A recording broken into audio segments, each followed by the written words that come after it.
Hello, we are Seaholm Team 5. The Seaholm project is a redesign of the Seaholm Power Plant intake building. Our team focused on preserving the existing structures and vegetation while also making an attractive and accessible multi-purpose event space. We are committed to keep the site as sustainable as possible, so we will also be adding solar panels and a rainwater collection system. Our student team is made up of Caroline Green, who is attending the Liberal Arts and Science Academy in Austin, also known as LASA, and who is an aspiring architect. And also Madeline Castleberry, who is also attending LASA and an aspiring engineer. Sophia Syed, also LASA and an aspiring engineer. Benjamin Malika, who is homeschooled and hopes to go into construction. Samuel Vistas, who is homeschooled and an aspiring architect. And Lucy Papiez, who is attending Bowie High School and is an aspiring architect. Our mentor team is made up of Cristobal Robles, a graduate engineer working with Martinez Moore Engineers, Tanya Vasquez, who is a design engineer working with the Integral Group, and Michael Vetter, a project engineer working with Hoare Construction. The location of the Seaholm intake facility is in the heart of downtown Austin, and also in the proximity of prominent natural destinations and trails. The facility is off of West Cesar Chavez Street and directly across from the Austin Central Library, giving it unique access to parking as well as increasing its potential exposure to people because of the popular Austin landmarks directly surrounding it. It receives views of and from the waterfront that add to the natural beauty of the building site. Being approximately 5 miles from the Texas capital, we have unmatched value to the urban audience. The process for redesigning and repurposing the Seaholm intake building is a very important part of the project because you have to take into account everything that is already there.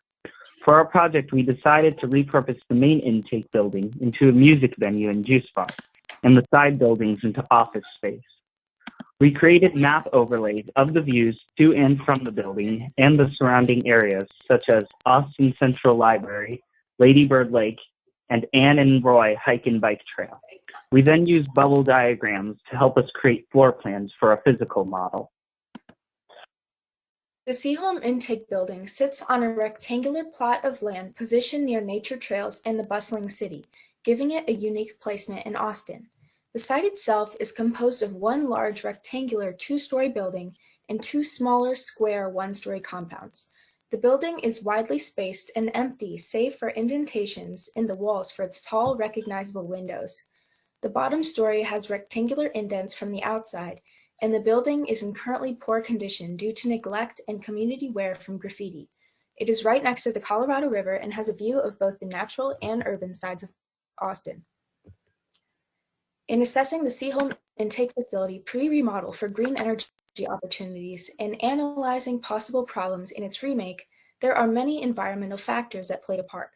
Historically, the building's purpose relied on its close proximity to the waterfront, but when we began to brainstorm how it could be changed for the better, its location so close to the water was problematic. If we were to expand the building, it would have to be in a way that adopted the riverbed as a structure and sat over the water. However, with the proximity to the river unchanged, the building could experience possible flooding, and even a minor change in water level could upset the site.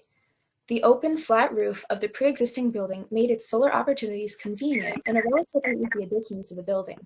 Additionally, we experienced roadblocks in how we went about the remodel, wondering if our decision to make a cut from the second-story floor for easier viewing would put the building in structural risk.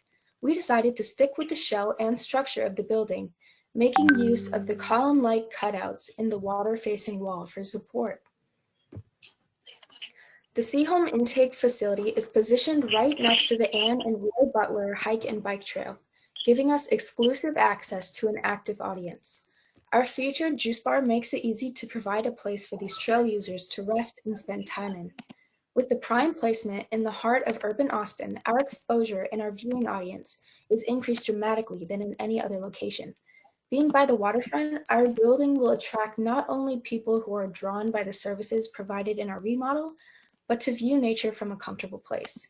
So close to the hearts of both Austin and the state of Texas gives us a destination appeal, especially to those in the young urban demographic. which is a significant portion of live music viewers.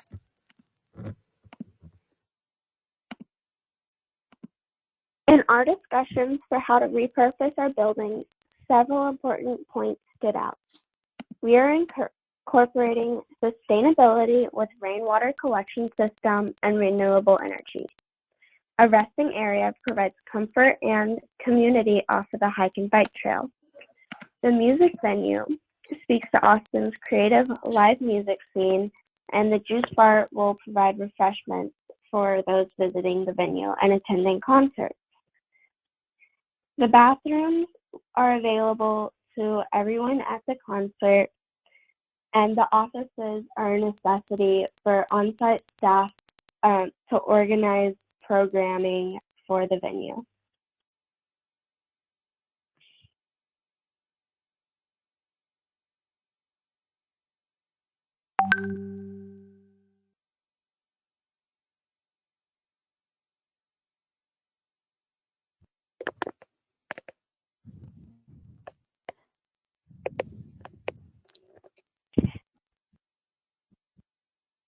Our site is unique because it not only has riverfront space, but also a large amount of vegetation. We will be preserving the trees and original buildings, as well as adding windows formed in the already existing column-like cutouts in the wall looking out on the waterfront. In keeping with Austin's green mentality, we have placed green roofs on the two larger buildings and solar panels on the smallest one. We will be adding a deck onto the front of the main building. This will make the site accessible both from the water and the land.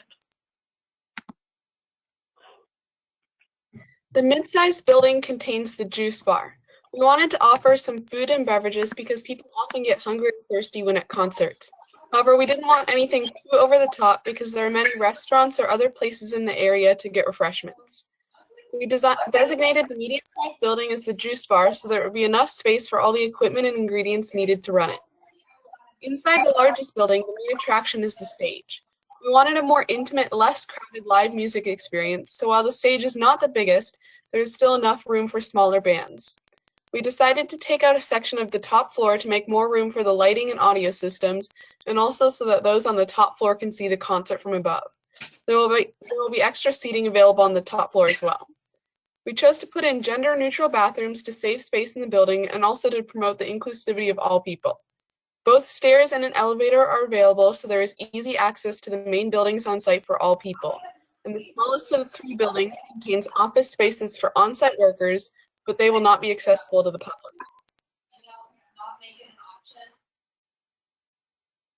Our design keeps up with Austin's green thumb mentality by incorporating many environmentally conscious modifications to the original building. Adding solar panels will provide an energy source for the building that doesn't rely on fossil fuels, and the addition of a rainwater catching system will help the building's water supply. The addition of rooftop gardens only contributes to the green space and natural life located around the building. We are not removing any of the original trees that are on site. We further hope to build something that gives no added carbon to the environment, limiting pollution from greenhouse gases. The building materials will be designed to be reusable for further occupancy and limit more unnecessary waste to our earth. Although our building will be a music venue that attracts more people than the original site did, we are keeping the original parking lot that is on site. To limit the amount of automobile transport and encourage biking, walking, and the use of public transportation. The parking lot has access to both the building and the main road. Although renewables and other environmentally conscious designs may seem costly at first, they wind up saving much money in the end. As seen from the slide in a reference project, solar panels saved approximately $2,000 for the site, as well as reduced the need for destructive fossil fuels. The rainwater catching system that we plan to install will collect up to 150,000 gallons of water. Both of these examples show the long-term cost benefits of being eco-friendly and only add to the fact that we are helping to save our Earth.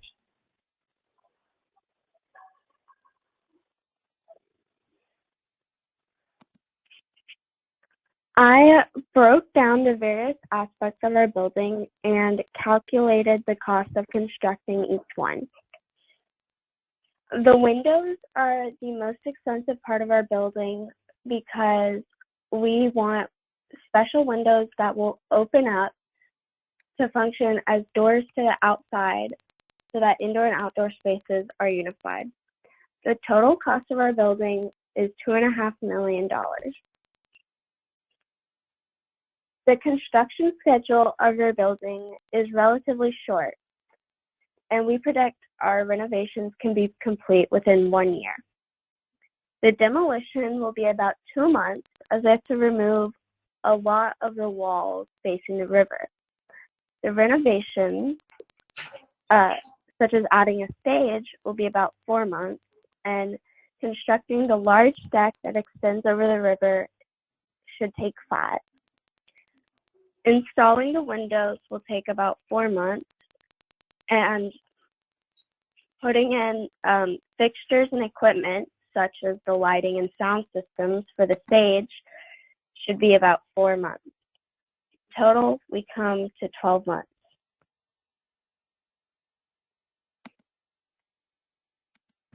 When thinking about the culture of Austin, I'm sure live music is the first thing that comes to mind. But what else? Maybe it's something along the lines of friendly locals, unique food, an emphasis on small businesses, and maybe a somewhat laid-back attitude. Keeping all of these aspects in mind, we intended the site to be a unique and streamlined place for intimate music concerts and relaxation in the middle of downtown Austin. And thank you for your attention. We are Seaholm Team 5, and we hope you enjoyed our presentation.